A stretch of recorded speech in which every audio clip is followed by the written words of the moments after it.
की डेट में आईआईटी बाबा यानी अभय सिंह जी की वीडियो काफ़ी वायरल हो रही हैं। जितनी सुर्खियाँ उन्होंने इस महाकुंभ में बटोरी हैं, उतनी किसी वास्तविक बाबा, महात्मा या महामंडलेश्वर ने नहीं बटोरी। युवाओं का आकर्षण उनकी तरफ बुरी तरह से सिर चढ़ रहा है।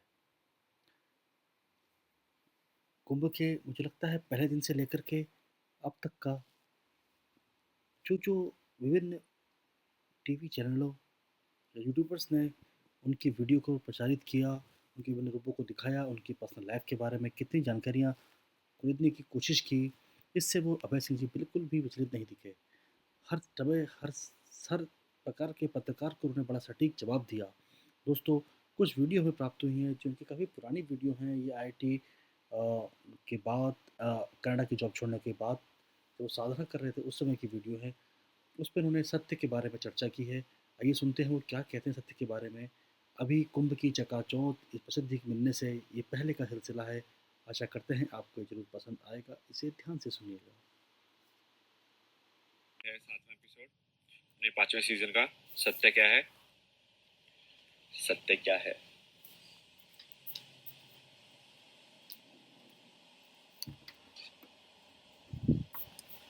देखो, सत्य क्या है, इसका जवाब तो एक्चुअली कोई नहीं दे सकता है, क्योंकि इसका जवाब शब्दों में हो ही नहीं सकता है।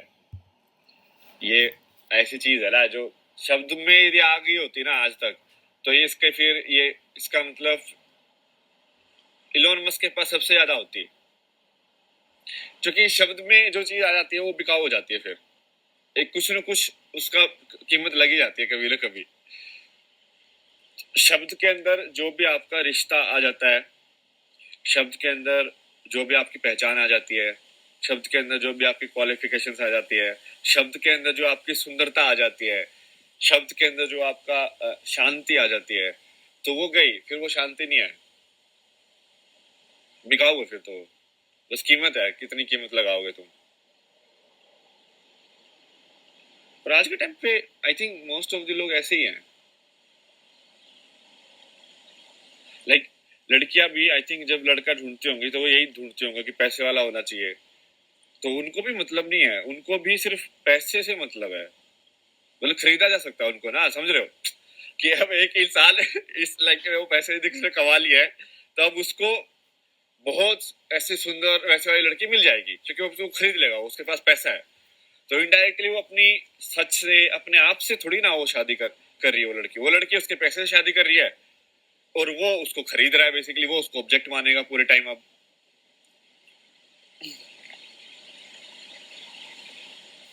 तो पूरा सोच ही बदल गया ना। मतलब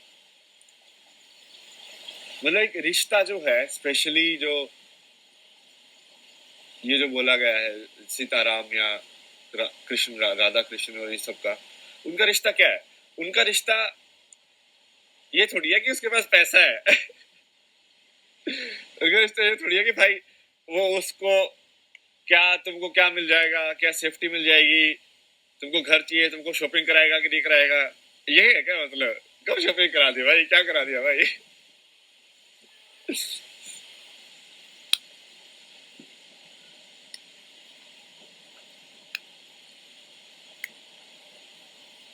या फिर तुम्हारी इच्छाओं को पकड़ ले वो, कि तुम, हाँ भाई, जैसे दूसरे का होता है ना कि कोई एनआरआई है तो उसको भाई अलग उससे वो मिलता है प्रेफरेंस, क्योंकि बहुत सारी लड़कियों को आना होता है यहाँ पे, या लड़कों को आना होता है, एक ही बात है।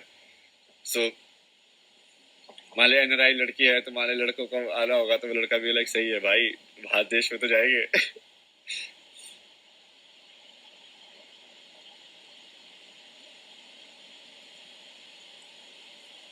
उसमें दिखाया था ना, वो एनआरआई लड़का था अपना, कौन सी थी कंगना रनौत वाली मूवी। वो बोलता अदरक की तरह बढ़ रहा है इधर से भी। आदमी नहीं।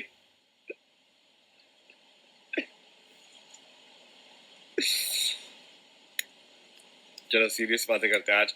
आज हमको आपको थोड़ा कुछ सिखाना है। तो एक टर्म होती है इंग्लिश के अंदर कि जनरेशनल पैटर्न्स, ठीक है?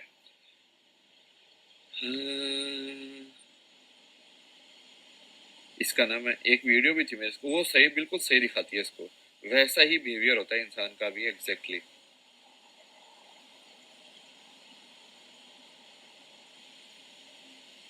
तो ना पहले ये देखो ये वाला, ठीक है।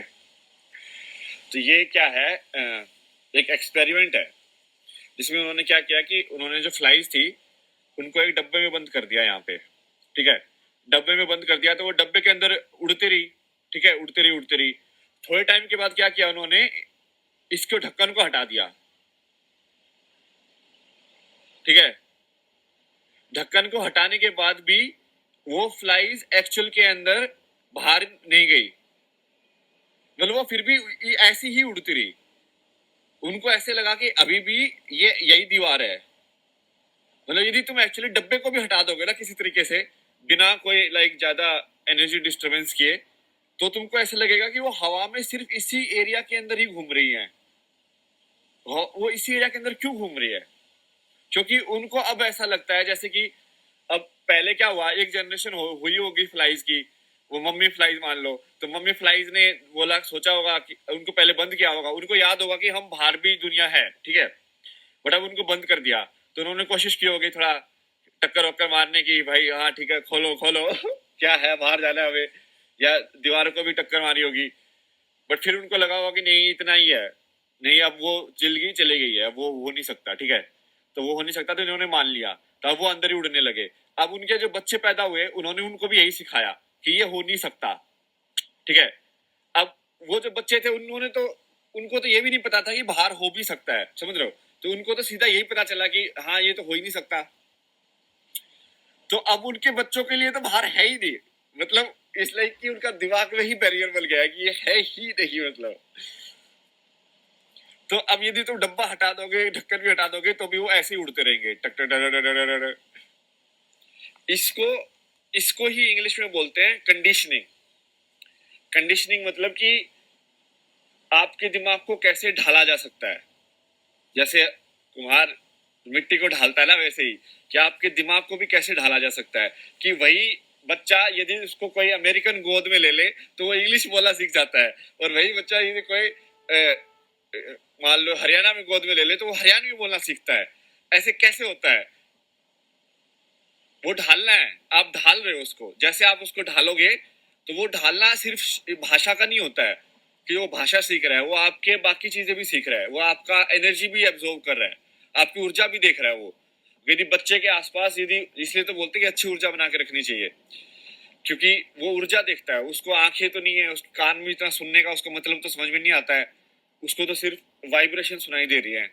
तो यदि शोर शराबा या इस सब के बच्चा पैदा होगा तो वो उसके अंदर भी शोर शराबा ही होगा, मतलब उसकी एनर्जी भी वैसे ही घूम रही होगी ना भाई, उसको तो ऐसा लगेगा यही रियलिटी है। तो इसको बोलते हैं, और इसको साइकोलॉजी के अंदर आजकल एक टर्म आती है साइकोलॉजी और स्पिरिचुअलिटी के बीच में, जनरेशनल पैटर्न्स ऑफ ट्रोमा। कि जनरेशनल पैटर्न्स ऑफ ट्रोमा क्या होते हैं कि तुमको गुस्सा आता है जो कि तुम्हारे पापा को गुस्सा आता था, तुम्हारे पापा को इसलिए गुस्सा आता है जो कि उनकी मम्मी को गुस्सा आता था, उनकी मम्मी को गुस्सा इसलिए आता है क्योंकि उनके पापा को गुस्सा आता था। तो बेसिकली ये ट्रांसफर हो रहा है हर जनरेशन में गुस्सा। या ऐसे ही प्यार भी ट्रांसफर होगा कि जैसे ये तो देखा भी जा सकता है ना, तुम देखो ये पूरा जो जिनको एशियन कंट्रीज बोलते हैं, वैसे ये तो एशियन, अपन भी एशियन ही है, इंडिया भी, पता नहीं इंडिया को क्यों नहीं काउंट करते भाई, या तो इंडिया नहीं चाहता होगा क्या पता, जो भी है। तो जैसे ये जो कंट्रीज है कोरियन जापानीज, यहाँ के लोग अभी भी बहुत ज्यादा पीसफुल है यार। मतलब तुम उनका रहन सहन देखना, मतलब एक छोटे से कमरे के अंदर एक बेड को ऐसे नीट एंड क्लीन इतना अच्छे से लगाएंगे, सारा सवाल भी ऐसे होगा। तुम देख नहीं रहे हो क्या उनके अंदर एक वो बुद्ध का अभी भी वो है, एक चीज, एक वाइब्रेशन है उनके अंदर, वो चलने का उनका स्टाइल बिल्कुल आराम आराम से। जो कि जब किसी कल्चर पे वो चीज पेनिट्रेट कर जाती है ना तो वो रह जाती है जैसे इंडिया के अंदर ये सब वाइब्रेशन जो है ना पुराने उनकी है अभी भी, शिव की, कृष्ण की वाइब्रेशन देखो अभी भी है, बहुत ज्यादा है कृष्ण की वाइब्रेशन। मतलब लोगों ने बहुत उल्लू बनाया, पैसे कमाने की कोशिश भी की है कृष्ण का नाम लेके, बट उसका सही में वाइब्रेशन मतलब कि उसका कैरेक्टर जैसे बुद्ध का है, वो बुद्ध का कैरेक्टर ही तो है कि वो आराम से रहना है, लाइक जैसे तुम इनका मैं मेडिटेशन की वीडियो देखता ना, तो कितना आराम से बोलते हैं ये लोग, ऐसे बोलते हैं, हम आपके लिए बोलेंगे क्योंकि मैं बोल रहा हूँ। मतलब ये, क्योंकि क्या करते हैं ना, माइंडफुल अवेयरनेस रखते हैं, तो ये शब्द के बीच बीच में भी गैप दे दे के कि हाँ मैं ही बोल रहा हूँ, मैं ही बोल रहा हूँ, लाइक बीच बीच में वो मेडिटेशन कर रहे हो, मतलब ये समझ रहे हो, बोलने के साथ साथ।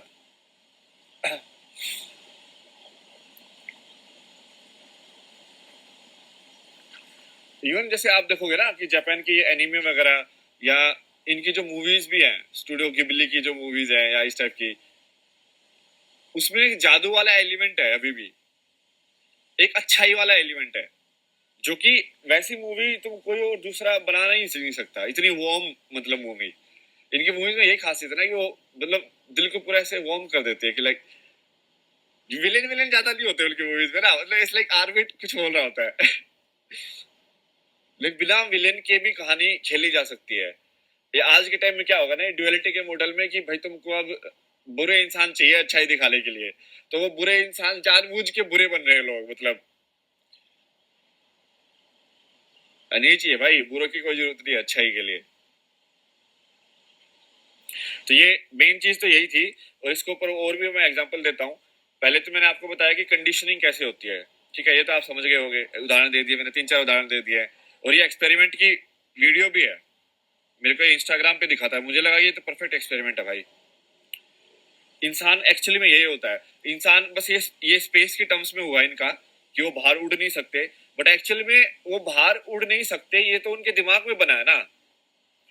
तो सही यही चीज होती है जब आपको किसी चीज का ज्यादा रिएक्शन हो रहा होता है, समझ रहे हो, कि कोई चीज आपके दिमाग से बाहर क्यों नहीं निकलती है, कोई थॉट या कोई विचार आपके दिमाग में अटक कैसे जाता है, कि तुम आप सोचना नहीं चाहते बट फिर भी नहीं सोच पा रहे हो उसको, नींद भी नहीं आ रही है आपको उसके चक्कर में, आप सोचे ही जा रहे हो, सोचे ही जा रहे हो, सोचे ही जा रहे हो, सोचे ही जा रहे हो, क्या क्यों नहीं रुक रहा है वो विचार आपका, क्यों कंट्रोल में नहीं है वो इसकी वजह से ही है, क्योंकि आप ये इनविजिबल बाउंड्री बना लिया आपने ना, कि आप उसके बाहर तो उड़ ही नहीं सकते हो, तो वही होगा।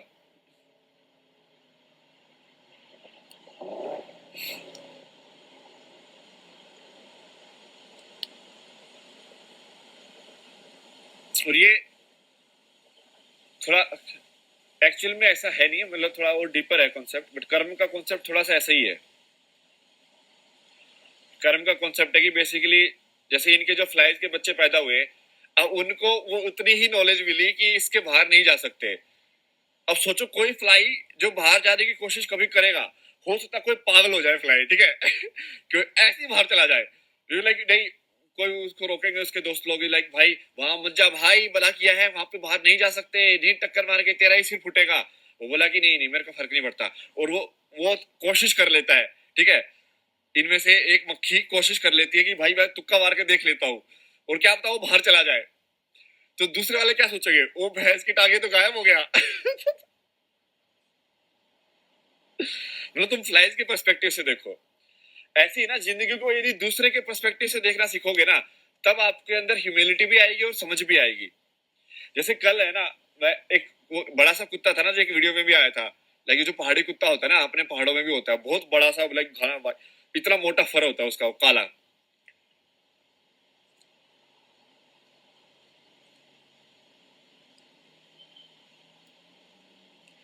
तो वो मैं उससे ऐसे लाइक ऐसे बात बात सा कर रहा था, मैंने क्या कैसे है भाई, तो वैसे वो फिर भौंकने लगा वो, तो उसकी है ना वो भौंकने की आवाज काफी लाउड है, तो एकदम से भौंका ना, तो मैं थोड़ा डर गया।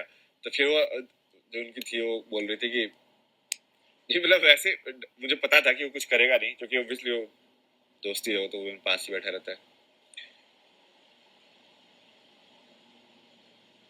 नहीं, ये रियलाइजेशन इस चीज का है कि हमने ना आवाज को उसका मतलब समझ लिया है।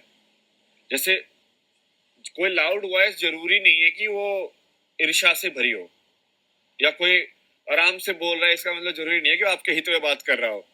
भाई मैनिपुलेटर बहुत है दुनिया में, ठीक है, मैं आराम आराम से भी बोल सकता हूँ ऐसे आपके सामने अभी, हाँ बच्चा आपके लिए सब सुख होगा, भला होगा, ऐसे ही है दुनिया में, जो तुमको सुला दो बेसिकली आराम आराम से। ये नाटक भी हो सकते हैं। तो ये अब कुत्ते की आवाज ही भौंकना है, समझ रहे हो? ये जो मैं कर रहा हूँ मैं भी भौंक ही रहा हूँ। और वो बोलती रहे ना, बहुत सही बात बोली यार, मैं तो दिमाग में अटक गई। वो बोले कि इस कुत्ते को हम जो बात कर रहे हैं वो भी ऐसी लग रहा हो कि हम भौंक रहे हैं। तो बोले कि हाँ ये तो बिल्कुल सही है यार, जैसे हमको लग रहा है कि वो भौंक रहा है वैसे उसको भी लग रहा होगा कि हम भौंक रहे हैं।